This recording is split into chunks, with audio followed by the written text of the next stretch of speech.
Okay, te mihi kia koutou. Thanks everybody for being with us today for this webinar discussing the aerospace industry in New Zealand and discussing our opposition to the upcoming Aerospace Summit. I'd just like to open with a karakia, and I just want to advise everybody in advance that we are recording this session, so if you don't want to be seen, you're welcome to turn off your camera, rename yourself, whatever else. And we do have a few more people jumping on to the recording as we go. So welcome everybody. He karakia tēnei. Kia hora te marino, kia whakapapapau namu te moana, he huarahi mā tātou, I te rangi nei, aroha atu, aroha mai, tātou, I a tātou katoa. And the translation for that is, may peace be widespread. May the sea be like greenstone, a pathway for us all this day. Let us show respect for each other, for one another, and bind us all together. So welcome everybody, and we really appreciate having a great group of people here today. For this kōrero, we've got three fantastic speakers talking about different aspects of the so-called aerospace industry.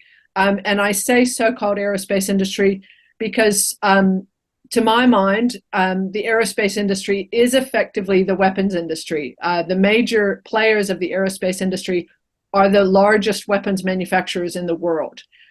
So really, when we talk about aerospace, we're talking about effectively a military industry. Edwina Hughes from Peace Movement Aotearoa is going to talk a bit more about that.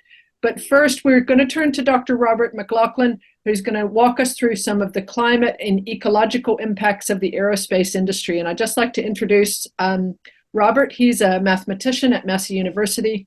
He writes on climate change, sustainability, and environmental issues at planetaryecology.org, and recently with Paul Callister has been studying the prospects for the New Zealand aviation industry to achieve net zero emissions by 2050. So I'd just like to turn over to Dr. McLachlan, who's going to share a PowerPoint with us as well. The chat is open. And we're happy for people to ask questions. We just ask people, if you're not muted, to go ahead and mute your microphone so that you don't interrupt the speakers. Thanks very much. And over to you, Dr. McLachlan. Kia ora tātou, and thank you very much, Valerie, for this invitation. Can everyone hear me and see the slide there? Yep, very good. So my two little pictures on my slide here. This book, You Will Go to the Moon, that was one of my early readers, one of my earliest memories. I loved this book. I was born in 1964, so it's pretty much a child of the space age. And then on the right here, we have an artist's view of what hopefully will be New Zealand's first satellite. It's called MethaneSat. It's a joint enterprise between the New Zealand government and the Environmental Defence Society in the US, and it's had some delays. It's now expected to launch next January. And it will give very fast and high resolution views of methane, natural gas leaks, mostly from fossil fuel facilities and pipelines, and the idea that they can then be repaired very quickly. So that's an example of a positive use of space to drown out some of the gloom and doom, which is coming up on the following slides. So this is my view of where we are at the moment. There's two things going on and related to this, with the extreme global ecological crisis, primarily due to fossil fuels, but also other resources. And we stand on the verge of this new era. Lots of talk in the media about electric planes and so on, autonomous aircraft, more flights to space, and of course, increased militarization and commercialization of space. People talking about going to get minerals from asteroids and all sorts of power from space. There was even a cover of The Listener talking about power from space, all kinds of new ideas, which in my view are ridiculous and dangerous, but they're certainly ideas that are out there and being discussed. Here's a I know more about the sustainability side than the peace side, but here's an article from I saw this morning, published yesterday, from The Conversation. Here we go. Killer robots about to be launched on us, and there's an Australian connection. The Australian government called for local companies to suggest how they might build large numbers of drones. And one Australian company is already selling cheap cardboard drones to Ukraine. But the main link, as I see it, between the two things is that unless society can become sustainable, you'll have increased competition for resources, and that's been a dominant view for a very long time, that is a major source of conflict around the world, is access to resources. So here we see the annual number of objects launched into space. Was fairly steady through most of my life, and then just in the last 3 or 4 years, it's completely taken off, primarily due to SpaceX lowering the cost of space, getting into space, and a large number of satellites launched are due to things like Starlink, these large constellations. Now you notice this graph starts in 1957 with Sputnik, right? But actually, the first object in space was, in fact, a missile, the B-2 rocket, 1942. So that was really the dawn of the space age. And even today, most rockets are actually weapons. ICBMs travel through space. They're guided from space. Every night same thing today, every night you can watch drone warfare in Ukraine. They're all guided from space by GPS. So again, going back to before the dawn of the space age, David Lasser wrote in 1931, whether the man of the future, looking back to 1931, will wish that the rocket had never been invented, no one knows. The rocket is one of the creations of the human mind that serves as a test of our right to inherit the earth. Its powers of good and evil are so equal and opposite. So that situation is really unchanged today. If you're interested in looking into this more, I would recommend this book by Daniel Dewdney called Dark Skies. Very preaching a cautionary tale about this new era of expansionists in space, particularly anti-humans in space and space colonization and so on, but also mining in space. But the key thing he's making here is that if it gets easier and cheaper to get to orbit, then all space activities become cheaper and easier, whether or not their effects are desirable. And our track record for successfully governing new technologies that allow us to exploit new regions, it's really just terrible, right? So, and even in space, like there's already a problem with the space junk causing problems because it wasn't dealt with early enough. And I find this final paragraph very striking too. Space expansionism rests on dubious assumptions about human control of nature and technology and governance of new technologies. That to me is the key point. So what I'm going to do is I looked at the list of speakers at the Aerospace Conference that's coming up, and I've just taken it. It looks very interesting, all sorts of interesting things happening there. But I've just chosen 4 of the speakers to do little snapshots of how they're generally seen in the public and how I view them somewhat differently. So this one is Heart Aerospace, a Swedish startup company who's trying to build an electric plane. And they had this 19-seater plane, and Sounds Air ordered it, and there was a lot of positive media coverage in New Zealand. Everyone thought we'd all be flying around in electric planes in no time at all. But I wrote a study of this with the information I could get publicly, and there was just no way that this could possibly work from an engineering point of view. It's very, very far-fetched. And indeed, it was cancelled. It was cancelled last year. But it wasn't pitched as a cancellation. It was pitched as, we're doing this new improved one, this much bigger one. It's not electric anymore, it's a hybrid. But my bigger point is, all of this media coverage and everything they're trying to do, which may or may not work, is basically irrelevant to the question of sustainability of aerospace. What is needed in aviation industry is regulation to stop the industry increasing emissions, and they will not do it voluntarily. They're basically getting off scot-free at the moment, and that's the core problem.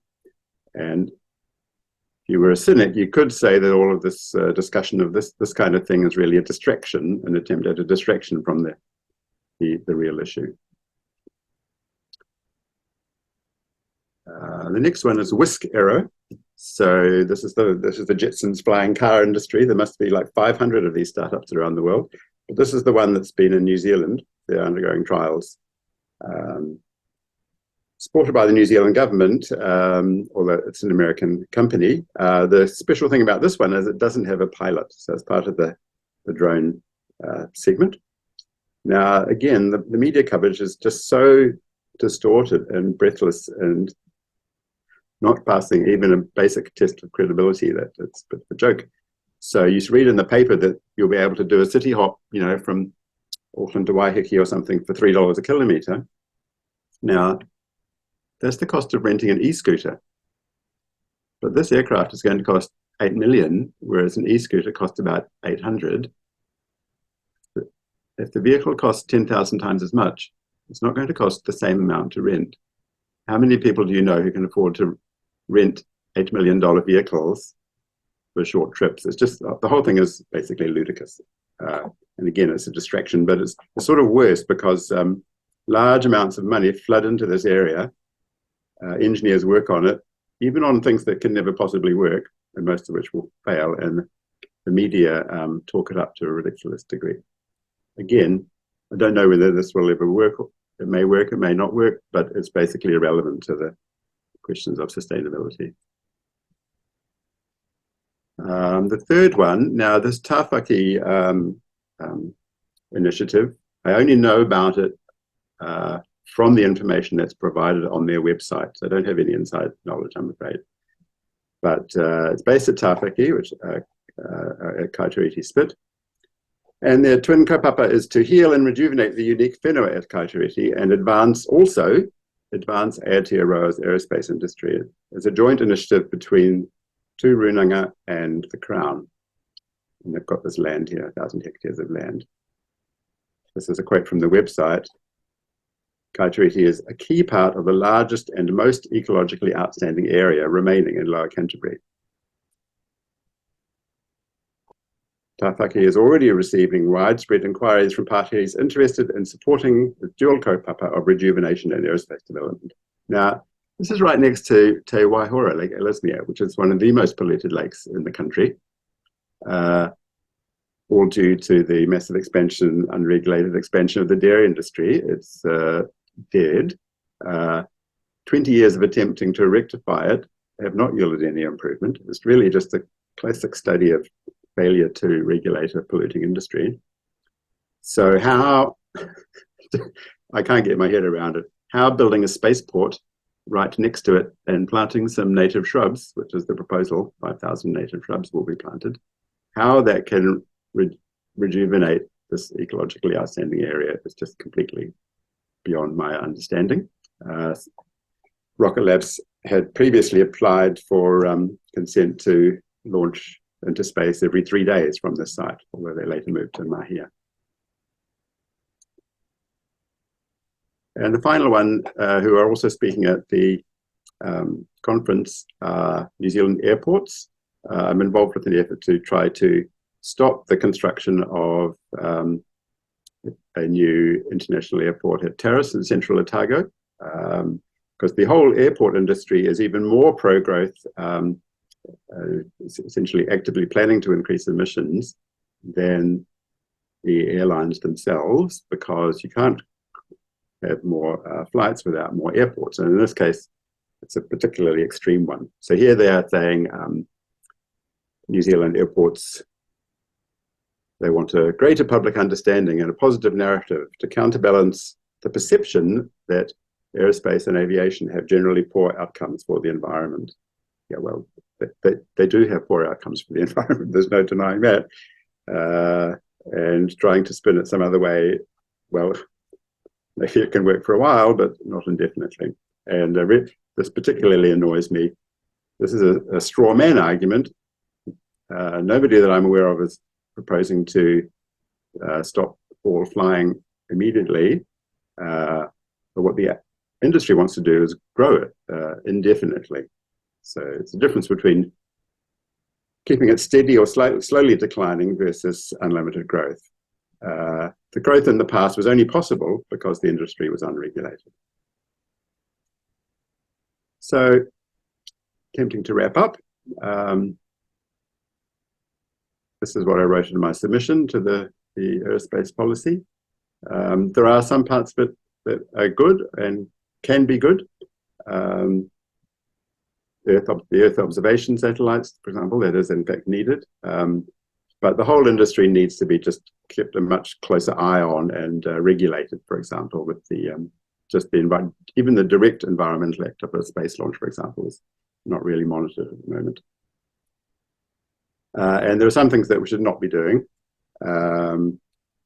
As we will hear later, we should be extremely wary of the ties between New Zealand companies and either any military work they're doing or any ties they have to overseas companies that are doing military work. I would like to shine a light on that.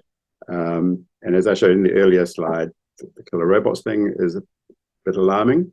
And this is not the Zero Ballistic Missile Treaty. That's not just some fringe idea from some peace activists. That's a major international effort that people have been working on for a long time. And it's not beyond the bounds of possibility that the government might one day support that. The only reason the war in Ukraine is not even worse than it is at the moment is that the medium-range missiles that Russia previously had and could have launched from Russia to Ukraine, they were banned by a treaty between the US and Russia.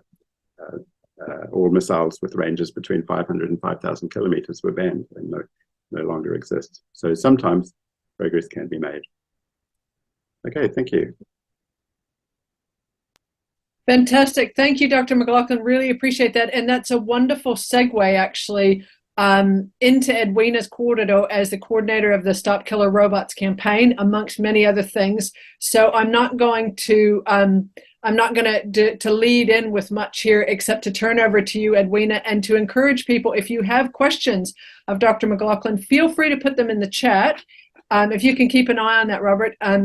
And yeah, Edwina, if you want to kick off and share your screen.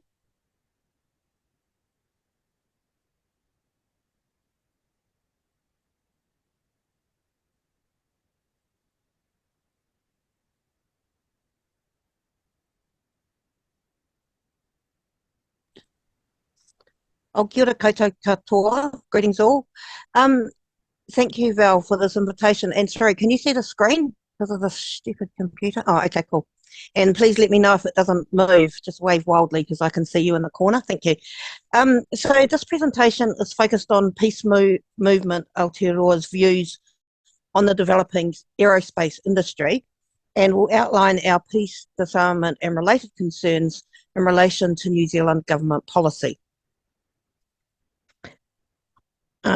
Why is it not going down? Cool. Righty ho. So to start with, let's look at what the aerospace sector includes. It's not only about Rocket Lab, which it appears some people, maybe not here, appear to think. So it ranges from low altitude drones and helicopters to increasing sizes of aircraft to stratospheric and space aircraft and rockets. The images on this slide are from various aerospace companies who are based here in Aotearoa or that are launching from here. The majority are for civilian, not military purposes, and one of these companies, X-Craft, which makes robotic air and sea craft, which is in the lower two images on the right side of the screen, has specifically ruled out any military involvement in their products, something we'd like to encourage all the rest of them to do. Anyway, so some of the aerospace activity through all these levels from low altitude to space is beneficial to humanity, but military activity is not. And I'm going to focus in this presentation on two areas. One is space, so this is in relation to New Zealand's policy, and the other is in relation to airborne autonomous weapon systems. So our position on space can be summarised by these three tags: keep space for peace, no weapons in space, and no militarisation of space. These are based on three areas, which I'll briefly explain in relation to New Zealand's commitments. So firstly, the peaceful use of space. New Zealand has stated its commitment to peaceful uses of space frequently. So this commitment is both general as a member of the international community and specifically as a member of the Committee on the Peaceful Uses of Outer Space since 2016. Secondly, New Zealand's disarmament, humanitarian law and human rights obligations through domestic legislation and international conventions both prohibit a range of weapons, including nuclear, biological and chemical weapons, as well as cluster munitions, landmines and other weapons with inhumane and indiscriminate effects. And there are two obligations related to this. One is not to permit the launch of any of those weapons, and obviously not to have any New Zealand companies involved in their production or deployment. And secondly, not to permit the launch of command, control, communications or guidance systems that would be used to launch prohibited weapons. New Zealand also has positive binding obligations around humanitarian law, not to support or assist prohibited military activity or war crimes, and the same around human rights. Thirdly, New Zealand's disarmament policy. This includes a commitment to, and I quote, show leadership in the development of new rules, norms and standards around the use of outer space, or I might say something that they're failing dismally at, as we'll get to in a minute. Secondly, a commitment to, and I quote, new international law to ban and regulate autonomous weapon systems, also known as killer robots. And it has also recently joined the International Declaration on Strengthening the Protection of Civilians from the Humanitarian Consequences arising from the use of explosive weapons in populated areas, which, as that very long title suggests, seeks to limit the use and thus the impact of explosive weapons in populated areas.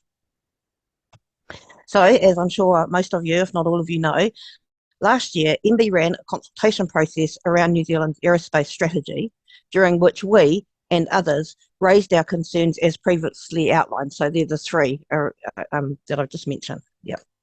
During the consultation, MB said that the aerospace strategy did not need to specify New Zealand's disarmament and other obligations and commitments because that would be covered in the space policy, which we'll get to in a moment. Sure enough, when the strategy was released in July, there was no reference to disarmament and only one reference to peace, as in New Zealand is a signatory to NASA's Artemis Accord to support peaceful exploration and activity in space.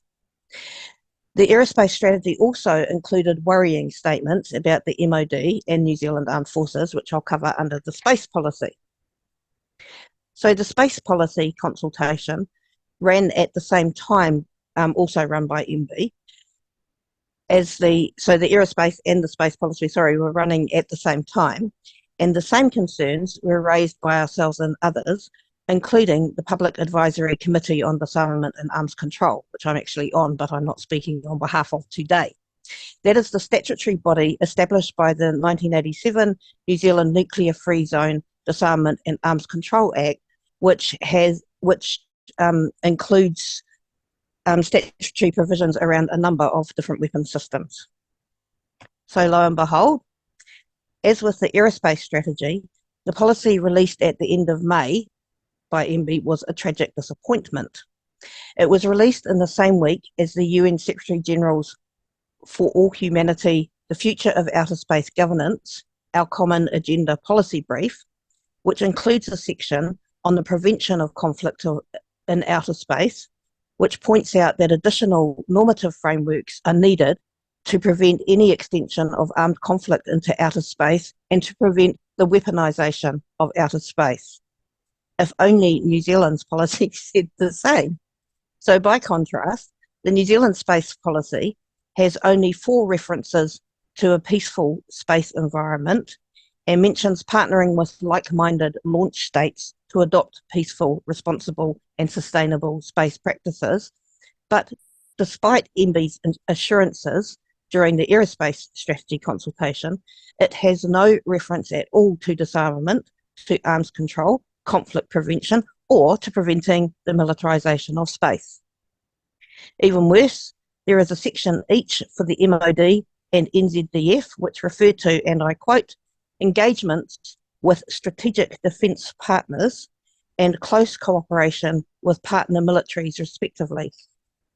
And as we all know, one of those partners is in particular actively engaged in further developing their national security strategies, doctrines, concepts and policies, and describing space as a, quote, warfighting and operational domain. So much for partnering with like-minded launch states to adopt peaceful, responsible and sustainable space practices. Also on that point, there's the Combined Space Operations Group, which New Zealand joined in July 2015, and this was the first meeting that was held in Aotearoa. This is a military space initiative, and its purpose is to share information about space operations and activities and coordinate efforts to ensure, and I quote, space remains a secure, stable, safe, peaceful, and operationally sustainable domain for all. I mean, seriously, under military command and control. I mean, that about sums it up, really. Now, funnily enough, there is one slight positive thing. As the aerospace and space consultations were going on, New Zealand's export control regime also was going through a consultation process. This has actually been in several stages, but at the same time as the MB consultations, MFAT was doing this. And I've included this in here because it specifies New Zealand's obligations, right? You can see that on the slide there. And in fact, it details all of the disarmament legislation and more. So it details all of New Zealand's obligations and commitments. And so this is just to prove that it actually is possible for these things to be included in government policy if there is the will to do so. Okay, so to move to the second part of the aerospace industry that I'm going to focus on, which is autonomous weapon systems, or killer robots as they are generally referred to. Killer robots are weapon systems that are designed to select targets and attack independently without any meaningful level of human control. So essentially death by algorithm is what we call it. New Zealand launched its killer robots policy in November 2021, which, while stronger than some other states' positions, nevertheless has two major flaws. The first is that the key ethical issue around killer robots, which is that life and death decisions must not be operated to machines operating independently on lines of digital code, is not included in the policy as something that must be prohibited. In fact, it was deliberately left out of the policy. The second flaw is that it does not include the development of national legislation, which again, the government has repeatedly refused to support. It says until after international agreement is reached. So that has, at the international level, negotiations have been going on since 2013. So that may take years, if ever, to actually achieve that, right? So in the absence of national legislation, New Zealand robotics and AI companies and researchers may become involved in the development of autonomous weapon systems, and then that in turn would undermine the possibility of future legislation because of the so-called economic benefits. And so that brings me to the final point in this presentation around our concerns. Sorry, these aren't all of our concerns. I just tried to highlight three key areas because there are just so many, right? So this is the final point about our concerns around the developing aerospace industry. Australia, as I'm sure you all know, and in fact Robert mentioned this as well, is currently engaged in a massive militarisation push, which includes US military aerospace companies partnering with Australian companies. So this is one example, the Ghost Bat, an uncrewed teaming aircraft designed to be a force multiplier in support of advanced multi-mission air combat operations, which is the first military aircraft to be designed, manufactured and flown in Australia for more than 50 years. But Australian companies are also involved in this militarisation push as part of AUKUS Pillar 2. Sorry, and it's not only Australian companies, it's also universities and researchers. I mean, it's infected the whole of Australian society. And this is all to do with AUKUS Pillar 2, which is, of course, one of the many reasons we don't want New Zealand to join it.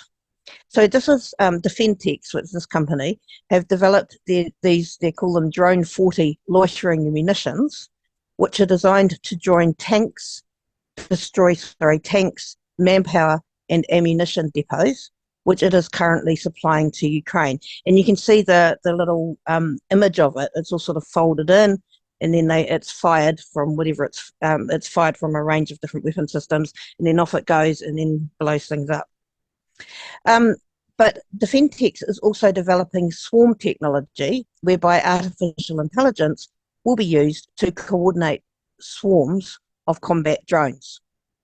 So in the absence of any New Zealand legislation around autonomous weapon systems, this is the sort of development that New Zealand companies and researchers may very well get involved in. So to conclude, as we said, when the latest tragic New Zealand military policy review documents were released earlier this month, New Zealand has a choice around all of this. It doesn't have to keep the same old short-sighted, outdated and narrow notions of military security. It could refuse to be involved in further militarisation and instead put resources into real human security. Security that promotes human health and well-being, flourishing communities, food security, social justice, climate action and climate justice, protection of the natural environment and biodiversity, and care for the planet. There are so many things that New Zealand could be focused on and putting resources into rather than ever increasing militarisation and ongoing involvement in the global cycle of violence. Thank you.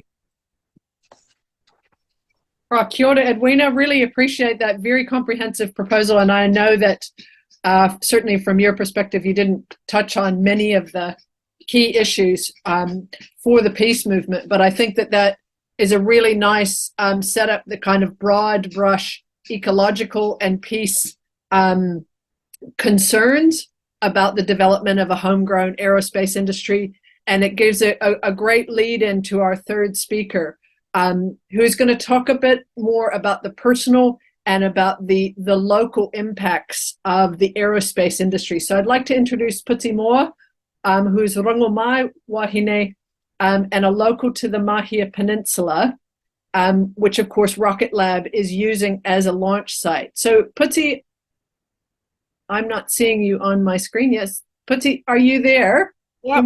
Yep. Can we get your picture up? Yep. Oh.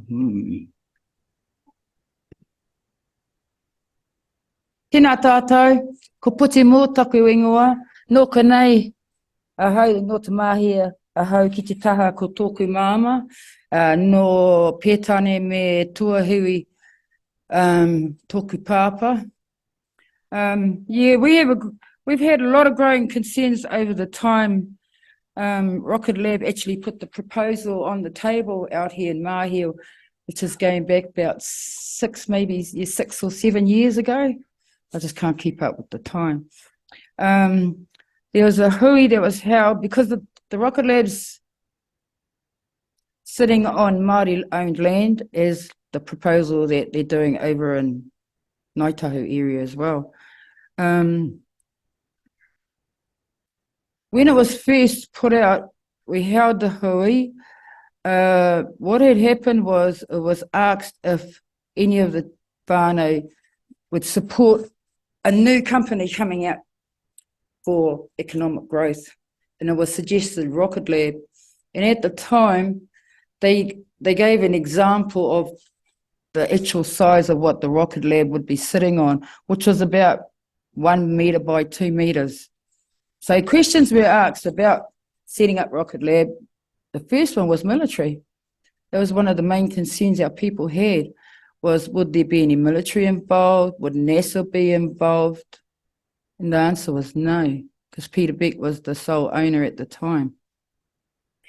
And then after that question, the other questions was access. Would whānau still have access to the lands? We were told yes. Also,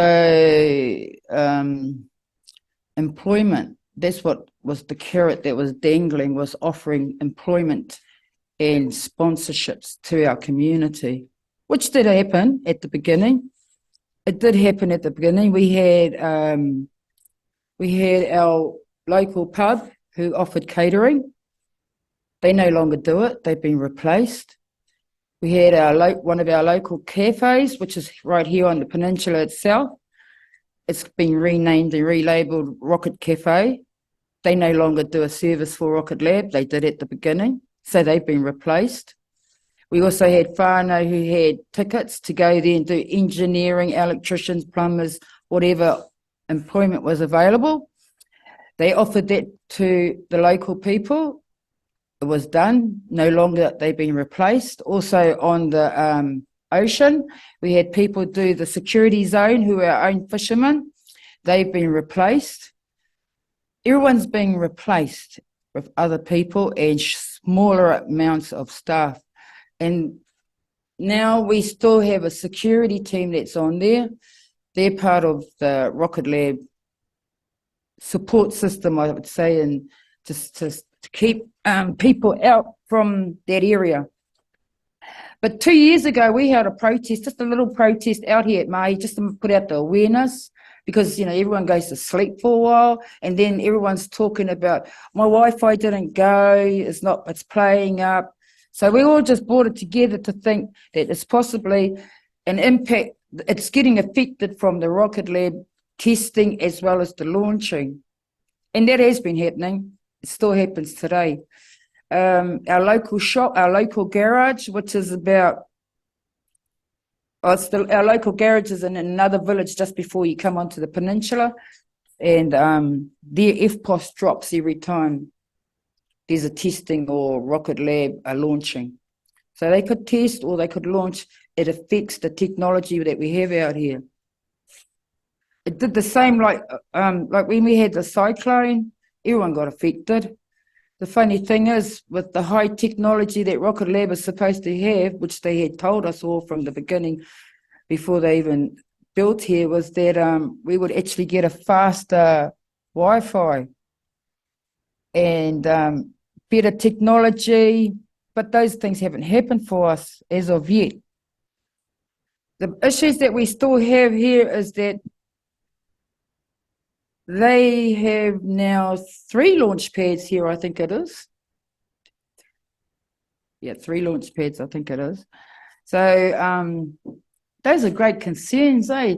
Like with the cyclone we just had, the impact of the cyclone on itself, as you come along Te Tiriti, but we call it Te Tiriti, but it's black speech to come along to the peninsula, it's just slipping, just continuous slipping.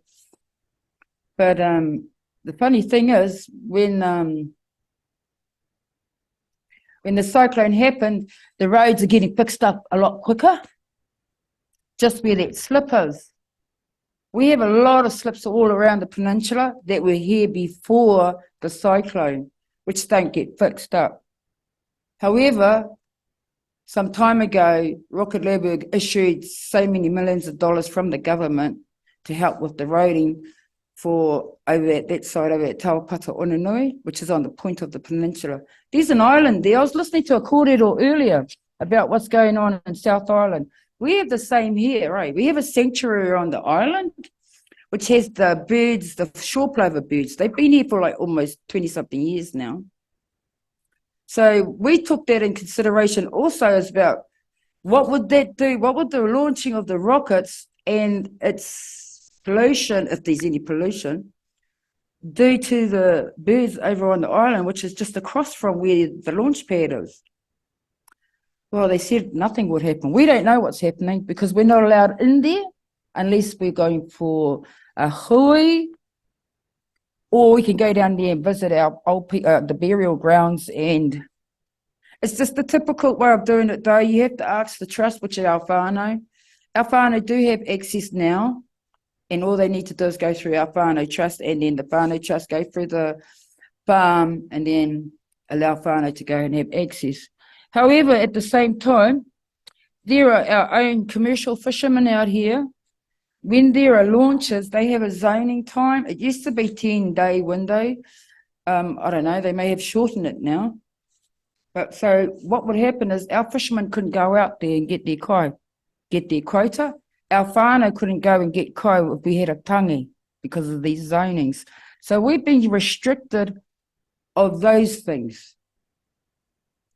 Like if we were to have a funeral and someone was to go there and get buried and it was during the launch time, that launch thing will come before us. Well, Rocket Lab are ruling. Well, anyway, I'll get back to when we went to the actual block of land 2 years ago to do our protest. And because the road there is public all the way, it's public road right to the woolshed on the land. So when we went to get there, one of our whānau said, well, this is public road. The farmer turned up, farmer's wife turned up and says, oh, you can't come in here because this was the day of a launch, right? But we thought it would be cheeky and just go in there and do it. It worked, we did. So we went in, one of our smart whānau said, well, this is a public road, we can drive all the way to that woolshed and we can leave so many hours before you put your zone out. We're only going to be here temporarily. So this is, and then we had one shareholder with us. And we took a news reporter with us as well. And when our cousin went, the shareholder, when she asked the farmer if we could, we're going to come in. The first thing the farm manager's wife said is, well, you have to stop there first because I have to ring Rocket Lab. So we have to get permission. So realistically, in the real world, the permission has to come from Rocket Lab, not necessarily the trust, not necessarily our whānau trust. Those are major problems that we're having. Also with we don't know whether they're doing any environmental testing. I've been hammering our iwi trust board out here, our Rongomaiwahine iwi trust board, to ask if they can actually ask Rocket Lab if, we could have a private person away from them to do these testing. After 3 or 4 years after me badgering at our Rongomaiwahine iwi trust board, they've decided, yes, there's great concerns, it's coming from the people, not just myself alone, that they would go and make inquiries about this environmental testing. They got it. Rocket Lab have agreed. But I haven't seen anything from it yet. This is only 2 months ago. So we're still waiting on those, whatever's going to happen there. But our fishermen have been having troubles from the beginning. We don't know what's going to happen in the future. We don't know if anything is wrong with our kaimoana out there. Some of the whānau has said they've found discoloured kaimoana, but we don't know where it's coming from. So nothing's really out there for our people, for anyone actually, not even for the public. The jobs that were offered, they no longer exist. There's no more jobs offered to our people, to the local community. And if our people wanted to sponsor or anyone, you have to carry their logo. We have a local school bus. I wish I was on the BAT at the time with the school. And the bus was offered by Rocket Lab with their big brand on it. And I live where the bus goes, and my mokopuna are not allowed on it. I won't allow them to. But we need some serious help for us out here, because everything's too secret squirrel, even between our iwi trust board and the trustees of the land at Taupata Onanui. There's a lot of, I heard someone talking about like there's secret meetings, eh? There's possibly secret meetings going on. Well, I have heard of one, but I'm not really positively sure if it's real. 2 weeks ago, I came back from Auckland and I was up there. I went up to have a look and, I couldn't get in. There's a whole heap of cars that were scooting past us and they were Gisborne District Council. The dog is gone. Name's on there. Sorry, whānau. And the Gisborne District Council had gone past there. They'd gone past us. There was about 5 cars. But before then, a couple of days before that, I had spoken to one of the Gisborne District councillors. And I asked her, because she told me she was coming out here. I said to her, what are you doing, your Gisborne District Council? What are you doing coming into our area? She said, we're going out to Rocket Lab. I said, what are you going out there for? It's not your business. And she said, well, give me some questions I can ask them. So my main one was the environment impact, because it affects all of us. So I'm not sure if she actually asked. But Gisborne District Council, all the council have been involved since the very, very first hui they held out here. They had a big, huge hui, and all the top knots all came to it. The weirdest thing, whānau and the locals weren't invited. The owners weren't aware, only some were picked, selected, so that's where that went. There's really no division amongst the people out here. The division's really just with maybe a little handful that support Rocket Lab, because They believe in growth and economical growth, and I do too, but not if it's going to affect the whenua and others' lives. Maybe not be here, but overseas, like with the military. And we all know that they're sending military payloads. They've admitted it now. It's out. Everyone knows. So what we're looking for out here is maybe we need to educate our people a lot more on the on what effects it's really having, because we are being affected. It's just that it's not seen. You know, just the little technology stuff and whatever else they're doing. What they've been doing is looking for other spaces as well out here for storage.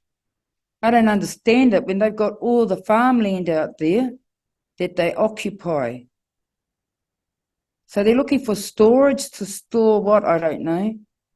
They went and seen a family member earlier, last year sometime, to go and see if that person would actually have them go and store some stuff in in his double garage. He said yes, he didn't mind. He said they could have one part, and then they said they wanted the whole part, and if they could actually bring something over.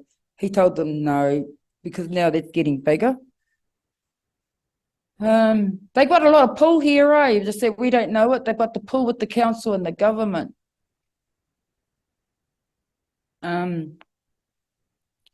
We're looking at getting us a lawyer to look deeper into the resource consent. Time's been catching up with us. It's just flowing past us and we hadn't been doing any of it. It's only a small group of us that talk with each other, then we share it to all the rest of the shareholders and our owners, you know, with our owners and the whānau that live here, and some that don't live here. What I found though is, like, when we give our kōrero to the media, what I'm finding is that when we give our kōrero to the media, it gets a little bit twisted, and then Rocket Lab would come in and answer with their reply. So has council. They've also given a response too. Rocket Lab were the first people, that company ever out here, that have had the quickest resource consent.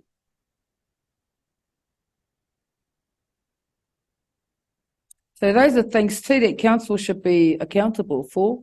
When anyone else wants to build a home, it's going to take you a long time to get your resource consent, and a lot of money. It's just a lot of unfairness, eh? Kia ora, Puti. Kia ora. Yeah. I think there's so many issues that you've highlighted there, so many experiences that mana whenua have been having, obviously not just around the aerospace industry, but development of all sorts across Aotearoa, where people are effectively being dispossessed of their lands a second time around. Yeah. In all of this, with great promises of employment, of education and development that, if they ever materialize, don't materialize for very long. I just wondered if you could confirm, I was under the impression that effectively the road out to the launch site was awarded a $6 million provincial growth fund funding to pave the road out for the rockets to cruise out on. And that was kind of at the expense of other roading projects and other things that needed fixing in the region. Is that correct? That's correct. Because like I said, we've had slips here long before the cyclone. And we've got a real big one. It's a one lane. You nearly drive on a railway track. So Rocket Lab got all that funding just for a strip of road, and this road's still sitting like that. And now we've got more slips. But I tell you what, they're fixing them really quickly, eh? Because there's another launch coming up very soon. Kia ora, Puti. I want to turn over briefly to Sam Murphy. And Sam, we've got a couple of minutes left before we're finished up, just to talk a little bit about the actions coming up in Ōtautahi. Cool. Kia ora koutou. Can you hear me fine? Yeah, sweet. I'm Sam. I'm based in Ōtautahi at the moment, and I'm doing Masters in Transition Engineering at the University of Canterbury. So I am opposed to my university's involvement in the upcoming Aerospace Summit. I think it tarnishes the reputation of our university and all the good work that is done here. And I also think that our university being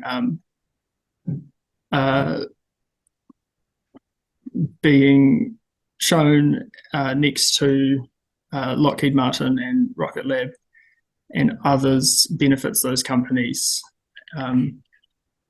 by, our good reputation rubs off on them. So opposed to our university being taking part. I'm also opposed to the summit itself.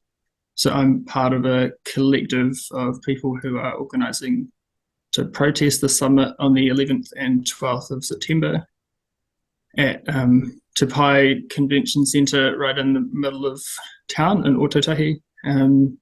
I am just going to go, I've got a few links just to put in the chat there. So I put links to two Facebook events, one for the protest action, one to a direct action training. If you haven't taken part in this type of protest before, you can come along to that to hear about what we can do together, how we can stay safe, and how we can be really effective at raising the message. And I've also put a link to the Stop the Space Waste Instagram account where we'll be keeping up to date, not only with plans for